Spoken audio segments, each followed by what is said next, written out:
Kawan ay propeta,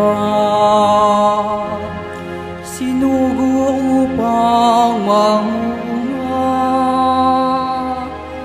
sa manunubos ng sala.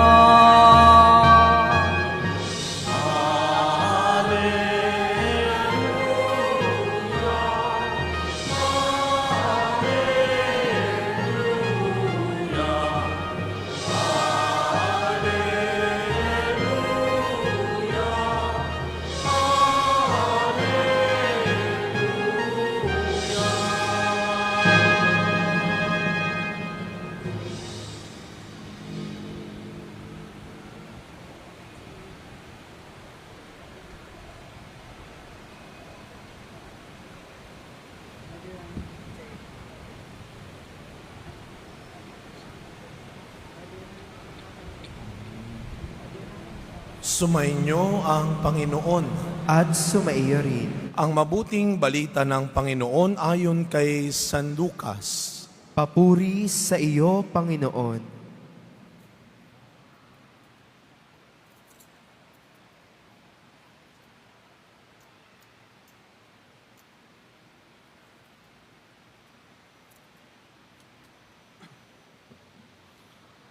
Dumating ang oras ng panganganak ni Elizabeth at nagluwal siya ng isang sanggol na lalaki. Nabalitaan ng kanyang mga kapitbahay at mga kamag-anak na siya'y pinagpala ng Panginoon at nakigalak sila sa kanya. Nang ikawalong araw, dumalo sila sa pagtutuli ng sanggol. Sakarias sana ang ipangangalan sa kanya, gaya ng kanyang ama. Ngunit sinabi ng kanyang ina, hindi, Juan ang ipapangalan sa kanya. Subalit wala isa man sa iyong mga kamag-anak ang may ganyang pangalan, wika nila. Kaya't hinudyatan nila ang kanyang ama at itinanong kung ano ang ibig niyang itawag sa sanggol. Humingi siya ng masusulatan at sumulat ng ganito, Juan ang kanyang pangalan. At namangha silang lahat. Pagdakay nakapagsalita siya at nagpuri sa Diyos. Natakot ang lahat ng kanilang kapitbahay. Ano pat naging usap-usapan sa buong kaburalang Hodea ang mga bagay na ito.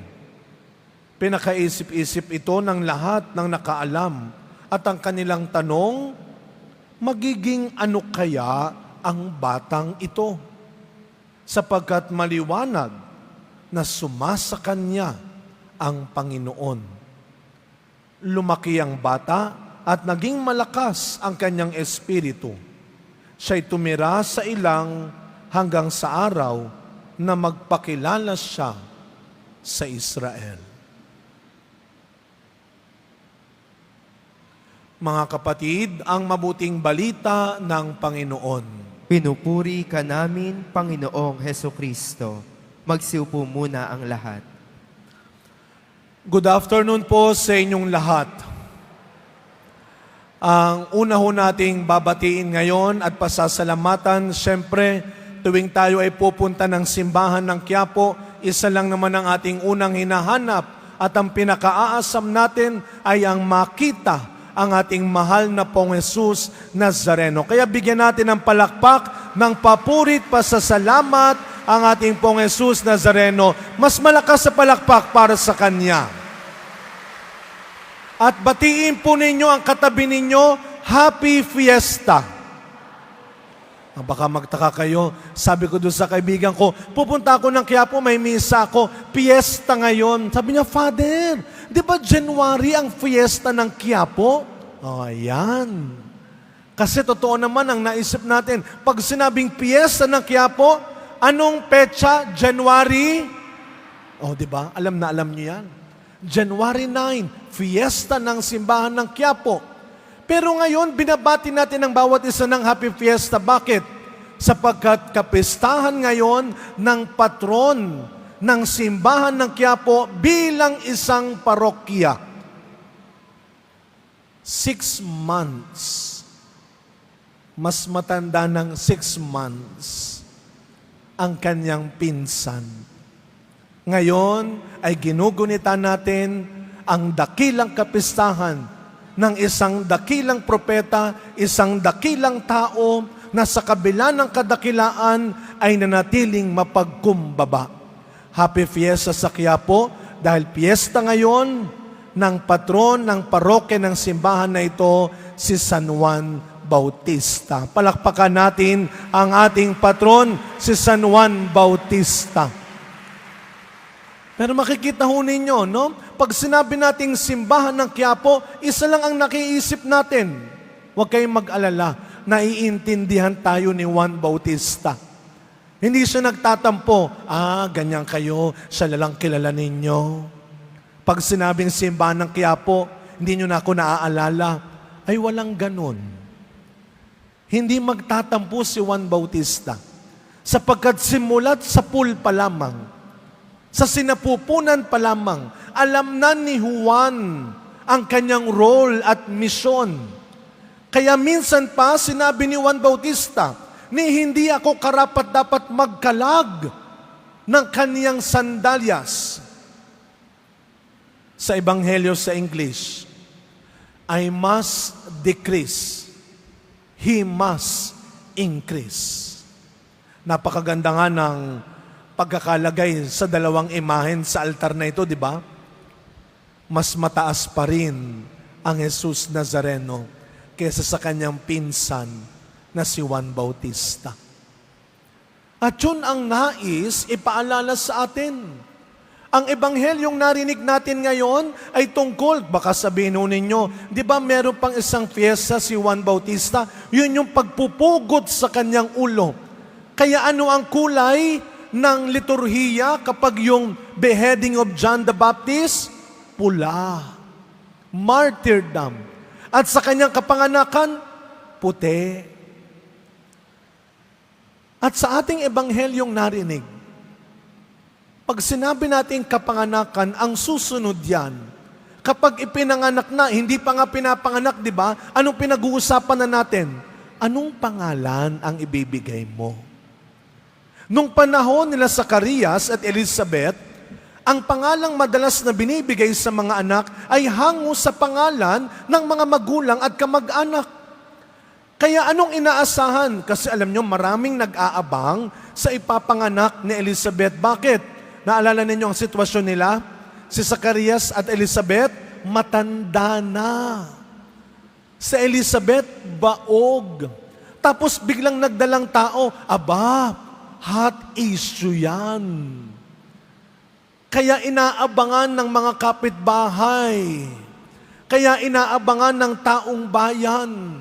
Yan, dyan tayo magaling. Abangan ng buhay ng may buhay. Abangan natin kung anong mangyayari sa buhay ng iba. Kaya anong inaasahan nila? Zacarias ang pangalan niyan. Junior. Unang anak eh. Anong sabi ng ina?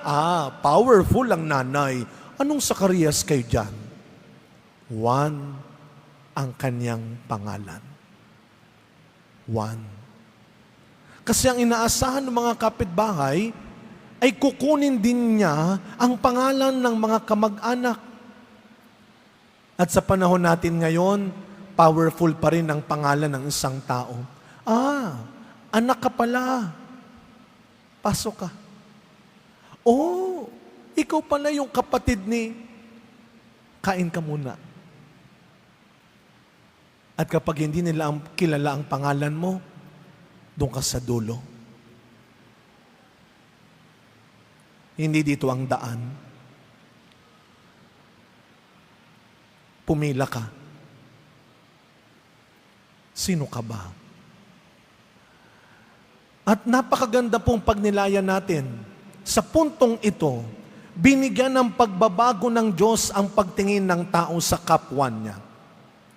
Hindi na nakasalalay sa pangalan lamang ang kadakilaan ng isang tao. Hindi porket dala-dala mo ang apelido ng magulang mo, dakila ka rin pagtanda mo. Hindi porket dala-dala mo ang apelido ng angkan ninyo, dakila ka ring ituturing ng ibang tao. Iba na. Kaya nga ano ang tanong sa dulo, magiging ano kaya ang batang ito paglaki niya? Hindi na ayon sa pangalan niya, kundi ayon sa ugali niya. Pagdasal natin ang mga kabataan ngayon, na lumaki sila, hindi lamang daladala ang apelido ng isang mayamang magulang. Hindi lamang daladala ang apelido ng isang kilalang angkan. Lumaki sila kagaya ni Juan. May dignidad, may magandang ugali, tapat sa pananampalataya. At ito ang paanyaya sa ating lahat, mga kapatid. Hindi lang sa mga kabataan, sa ating lahat. Na sa mundong ito, hindi nasukatan ng kadakilaan ang pangalan at apelido lamang. Alam niyo kung ano ang unang regalo natin natanggap sa mundong ito, kasunod ng buhay natin, ang pangalan natin. Di ba nga ho, minsan pangalan pa lang, meron na nabubuo. Pag tinanong, kilala mo ba si sister? Naku, mabait yun. Kilala mo si Mrs. Naku, generous yun. Pangalan pa lang, may naalala ka na. Pero minsan, kilala mo ba si... Huwag mong babagitin ang pangalan niya, kumukulo dugo ko. Pangalan pa lang, gigil na gigil ka na. Makita mo pa kaya yung mukha niya.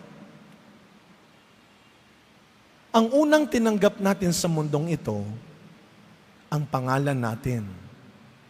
At ang huling iiwan mo sa mundong ito, ay ang pangalan mo nakaukit na.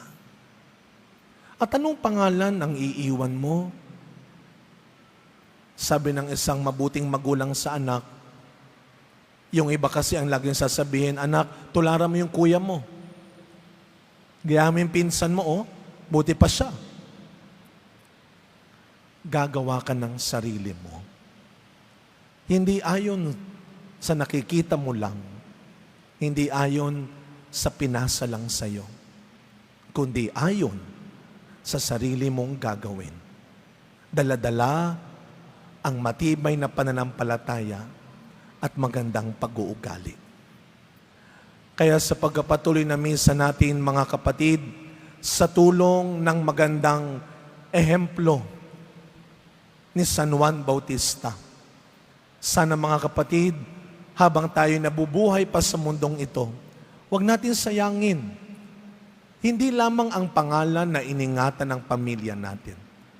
Huwag natin sayangin ang bawat pagkakataon na ibinibigay pa sa atin upang hindi lamang kilalanin ng Diyos, kundi ipakilala ang Diyos sa mabuting ginagawa, sa mabuting ugali, at mabuting buhay natin. Amen.